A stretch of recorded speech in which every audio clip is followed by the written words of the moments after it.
আমি ছোটবেলা থেকে এরকম।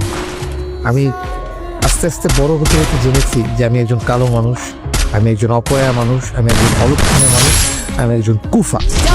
এটা এই দেশের প্রত্যেকটা মানুষই এভাবেই আমাকে মনে করে এবং আমিও সেটা রিগ্রেট করি। আমি কাউকে কোনো দোষ দিতে চাই না, আমি আমার মতো একা আছি, ভালো আছি। আপনি তো নিজ থেকে মেশার চেষ্টা করেন না তাদের সাথে। শুনুন, আর 10টা স্বাভাবিক মানুষের মতো আমার জীবনটাও স্বাভাবিক ছিল। ছোটবেলা থেকে আমি হেসে খেলেই বড় হয়েছি, অন্যান্য মানুষদের সাথে মিলেমিশে সবাই আমাকে ভালোবাসত। কিন্তু আস্তে আস্তে যখন বড় হলাম, একটা সময় টের পেলাম আমি এই সমাজে বিলং করি না।